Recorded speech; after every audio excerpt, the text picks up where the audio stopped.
ஓம் பிரபன்ன பாரிஜாதாய தோத்ரவேத்ரைகபாணயே ஞானமுத்ராய கிருஷ்ணாய கீதாமிருததுஹே நமஹ. அதவா பஹுனைதேன கிம் ஞாதேன தவார்ஜுன விஷ்டப்யாஹமிதம் கிருத்ஸ்னம் ஏகாம்சேன ஸ்திதோ ஜகத். Bhagavan Shri Krishna concludes this chapter with this shloka. Athava, otherwise. Earlier, Bhagavan had said that one should recognize the manifestations of Ishvara's glorious nature wherever one sees greatness. One should understand the greatness of all great things as the prominent expressions of Bhagavan's Vibhuti and as the manifestations of his grace.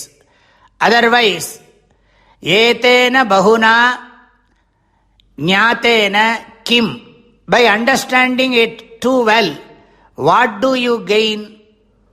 Tavarjuna should be split as Arjuna and Tava. Tava means for you. Bhagavan says, Arjuna, what are you going to gain by knowing all this in so much detail? It can be put in a single sentence. This whole universe is a vibhuti. Taking up things in the universe one by one and meditating upon each one of them is one method. It will create good impressions and help form good samskaras in our mind. Finally, whatever one sees, the good, the bad and the in-between are all but a speck in Ishvara's vibhuti.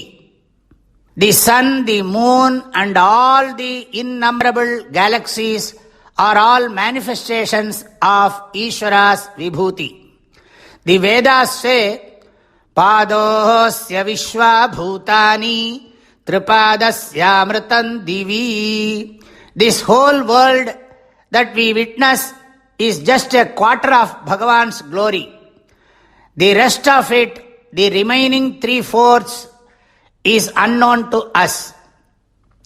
Bhagavan says that in the next line, Idam Kritsram Jagat Aham.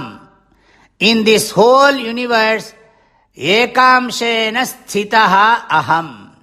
I am holding this entire universe through a fraction of my power. That which is visible and comprehensible to us is about a quarter portion. That which is invisible and incomprehensible to us is the remaining 3/4 portion.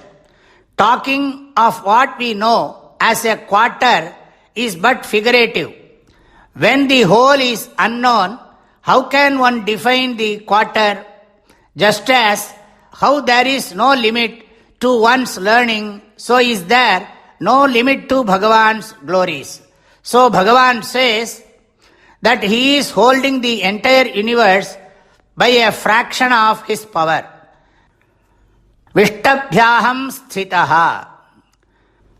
One commentator says that it is like the metal strings holding the umbrella and the pillars holding the roof of a house. These are just simple descriptions meant only for understanding. But in reality, it is like the water that holds the waves and the sea. The substance that underlies the word waves and the word sea is nothing but water. I hold all these things. I am the entire universe, says Bhagavan. So, meditate upon the fact that this entire universe is but a small part of me. This vibhuti is to broaden our mind. This becomes the seed for the next chapter. The next chapter is about meditating upon the entire universe as Vishwarupa Ishvara. That's how Bhagavan concludes this chapter. Arjuna, what are you going to gain knowing all the vibhutis? Asks Bhagavan. Know this entire universe to be my vibhuti, says Krishna. Just as there are many particles seen in the sun's rays that fall into a room through a hole, so are there many heavenly bodies, some of them even much larger than the earth and revolving in the outer space. We should expand our mind by meditating upon the large expanse of this creation. This would be the purport of the Vishwarupa Darshan. We have studied the meanings of the Vibhutis in fair amount of detail. May Bhagavan forgive us for any error in our study, either in pronunciation of the words or in understanding of their meanings. May He grace us further with better understanding.